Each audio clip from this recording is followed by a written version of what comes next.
গার্লফ্রেন্ডের সাথে ঘন্টার পর ঘন্টা কথা বলছো, মায়ের সাথে 5টা মিনিট তোমার বের হচ্ছে না কথা। এটা তোমার মা নয়, এটা জান্নাত যাওয়ার মাধ্যম। জান্নাত যাওয়ার সবথেকে বড় মাধ্যম মা। সেই মাকে কষ্ট দিলে পারে কোন ব্যক্তি জান্নাতে যেতে পারবে না। আল্লাহ রাসূল সাল্লাল্লাহু আলাইহি ওয়াসাল্লাম তিনি বলছেন, রিজা রাব্বি ফি রিজাল ওয়ালাদি ওয়া সাকাতুর রাব্বি ফি সাকাতিল ওয়ালিদ।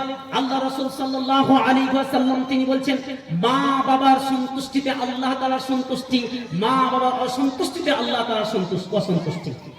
আপনি যদি মাকে খুশি করতে পারেন তাহলে অবশ্যই আল্লাহ তাআলাকে খুশি করতে পারবেন। আর যদি আপনি মা বাপকে খুশি না করতে পারেন তাহলে আল্লাহ তাআলাকে খুশি করতে পারবেন না।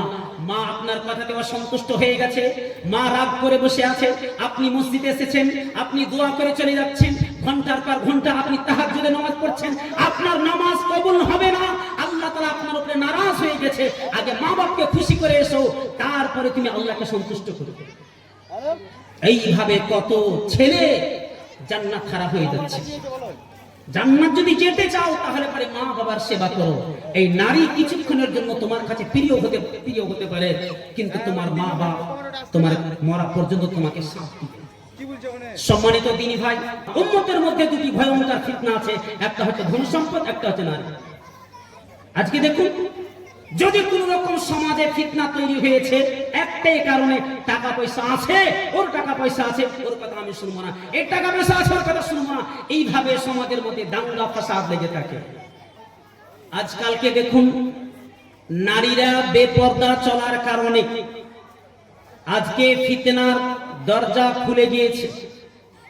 আজকে যে সমস্ত আমাদের মা বোনেরা পর্দা করে, এটা আল্লাহকে ভয় করে পর্দা করে না, এটা নিজেদের ইজ্জতটাকে বাড়ি থেকে বাঁচিয়ে নিয়ে যাচ্ছে। পার্কে গিয়ে, স্কুলে গিয়ে, কলেজে গিয়ে সেই ইজ্জতটাকে মাটিতে মিশিয়ে দিচ্ছে। তার মানে মা বাবার চোখে ধুলো দিয়ে বাড়ি থেকে বের হয়ে ওই পর্দাটাকে খুলে ফেলে দেয়, বোরকাটাকে খুলে ফেলে দেয়।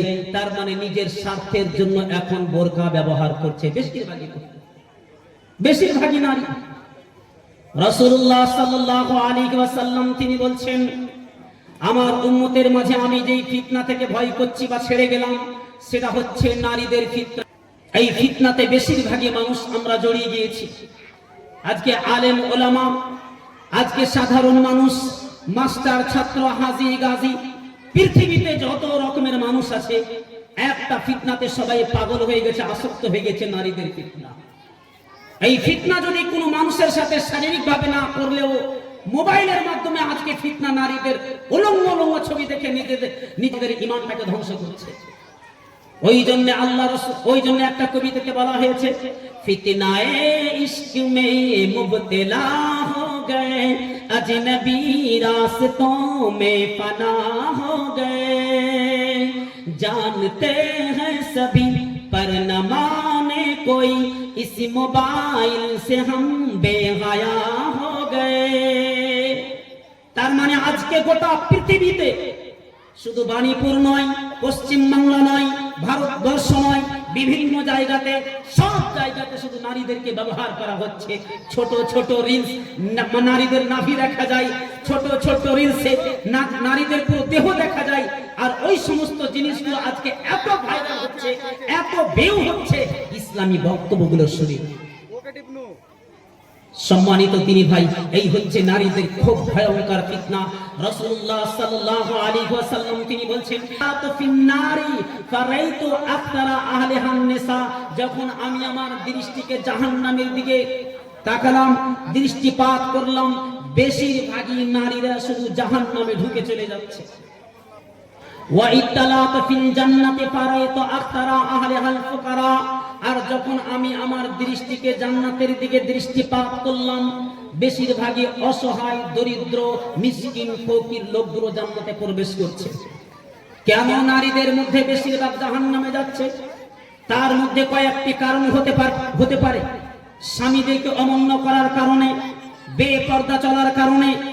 নারীরা পারলে খুব সহজে জান্নাতে যেতে পারবে, নিজেরা কঠিন করে নেওয়ার চেষ্টা করে। তো সম্মানিত দিনী ভাই, আমরা বুঝতে পারলাম ফিতনা খুব ভয়ঙ্কর জিনিস। এই নারীর মাধ্যমে হাজার হাজার পুরুষ, হাজার হাজার স্বামী জাহান্নামে প্রবেশ করবে। কেমনে? আপনাকে আমি বলে দিই, একটু মনোযোগ দিয়ে শোনার চেষ্টা করবেন। একটা নারী যখন বিয়ে করে শ্বশুর বাড়িতে আসে, জানি না ওই নারীটা কি যে পাঠ পড়িয়ে দেয় স্বামীকে, আল্লাহ আলাম ভালো জানে। একজন মা 20 বছর, 21 বছর, 25 বছর ধরে একটা ছেলেকে নিজের দিকে আকৃষ্ট করতে পারলো না, তার মানে মায়ের দোয়াতে আসর হলো না, কাজ হলো না। একটা রাতের মধ্যে ওই নারী জাদুগরনি কি যে জাদু করে দেয়, মায়ের সাথে পুরো আলাদা হয়ে যায়। একটু বোঝার চেষ্টা করবেন। একটা নারী একটা দিনে, একটা রাত্রে ছেলেটাকে নিজের দিকে করে নাই, মায়ের সাথে শত্রুতা করো, বোনের সাথে শত্রুতা করো, বাবার সাথে শত্রুতা করো, শত্রুতা হয়ে দেয়। এত দু চোখের শত্রু বানিয়ে দেয় ছেলেকে, ওই ছেলেকে জান্নাত থেকে মাহরুম করে দেয়। অথচ আল্লাহ রাসূল সাল্লাল্লাহু আলাইহি ওয়াসাল্লাম তিনি বলেছেন, আল জান্নাতু তাহতা আকদামিল উম্মাহাত, আরে মায়ের কদমের নিচে তো তোমার জান্নাত রয়েছে। হযরত মুআয বিন জাবাল রাদিয়াল্লাহু তাআলা আনহু তিনি বলেছিলেন, ওয়ালা তাউক্কান্না ওয়ালিদাইকা ওয়া ইন আমারাকা আন তাখরুজা মিন আহলিকা ওয়া মালিকা। হে মুআয, খবরদার, তুমি তোমার মায়ের নাফরমানি করবে না, তুমি তোমার মাকে কোনোদিন কষ্ট দিবে না। যদিও তোমার মা তোমাকে বলে, আব্বু তুমি বাড়ি থেকে বেরিয়ে যাও, তোমার সামান নিয়ে, তোমার মাল ধন সম্পদ টাকা পয়সা নিয়ে, তোমার ফ্যামিলি নিয়ে তুমি বেরিয়ে যাও, সঙ্গে সঙ্গে বেরিয়ে যেতে হবে। তুমি পিছন দিকে তাকিয়ে বলতে পারবে না, মা কেন বের হবো।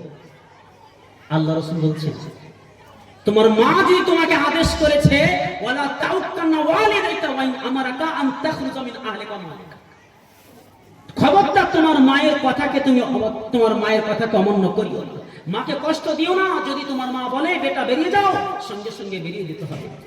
এই জান্নাত, মা বাবার সেবা করতে গেলে জান্নাত পাওয়া যাবে। অনেক পুরুষ জানে না, আজকে যুবক ছেলেরা মায়ের সাথে শত্রুতা করে সামান্য স্ত্রীকে সন্তুষ্ট করার জন্য, গার্লফ্রেন্ডকে সন্তুষ্ট করার জন্য। ভাই কোন দিকে চলছি? নারী তো বিশাল বড় ফিতনা, আগে বলেছি আমি, বিশাল বড় ফিতনা। কেমনে?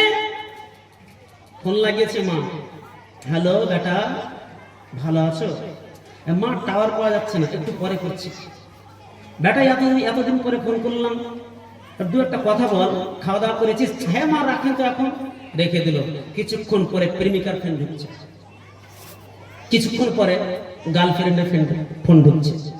ঠিক তখন ঘন্টার পর ঘন্টা কথা চলছে, তখন টাওয়ারে কোনো ডিস্টার্ব হয় না, টাওয়ারে ডিস্টার্ব হচ্ছে না। তখন আবার মা যখন ফোন লাগিয়েছে, 15 মিনিট পরে আরে কথা বলতে চাইছে, ছটফট করছে মায়ের অন্তর। জানি না আমার ছেলে কি অবস্থা আছে। মা ফোন করছে, তখন আবার আপনি যেই নম্বরে কল করছেন সেটা এখন ব্যস্ত আছে। আবার যখন 15 মিনিট পরে ফোন লাগাচ্ছে, আবার ব্যস্ত আছে। ঠিক যখন 1 ঘন্টা পরে আবার ফোন লাগিয়েছে, ও মা তুমি জানছো না, এই তো আমার একটা বন্ধু ফোন করেছে। মিথ্যা বলে মাকে কষ্ট দেয়। মা বুঝতে পারছি তুই কি করছিস, আমি বুঝতে পারছি। সেইভাবে মা কথা বলতে চাইছে, মায়ের অন্তর ফেটে যাচ্ছে, তোমার সাথে কথা বলতে চাইছে। হতভাগা, তুমি বিদেশে গিয়ে, তুমি অন্য জায়গাতে গিয়ে